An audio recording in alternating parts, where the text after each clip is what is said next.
কুটস্থ থেকে আর নামছেন না। এই সময়টা অ্যাকচুয়াল ভক্তি আসে।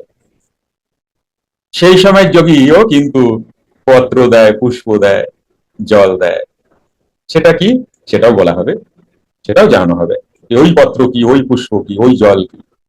সংযতাত্মা হইয়া প্রাণের সংবর্ধন রূপ প্রকৃত পূজা দ্বারা পুষ্পাদি তাহাতে অর্পণ করিতে হইলে মোক্ষ প্রাপক বিধিরূপ সাধন পথ অবলম্বন দরকার। ইহার দ্বারাই প্রাণের সম্যক প্রকার বৃদ্ধি, স্থিতি বৃদ্ধি, বৃদ্ধি মানে স্থিতি বৃদ্ধি রূপ সংবর্ধনা প্রকৃত পূজা হইয়া থাকে।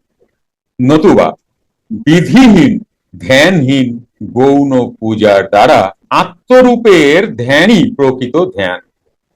ভগবানকে প্রকৃত রূপে মোক্ষ প্রাপ্তি রূপে প্রাপ্ত হওয়া যায় না।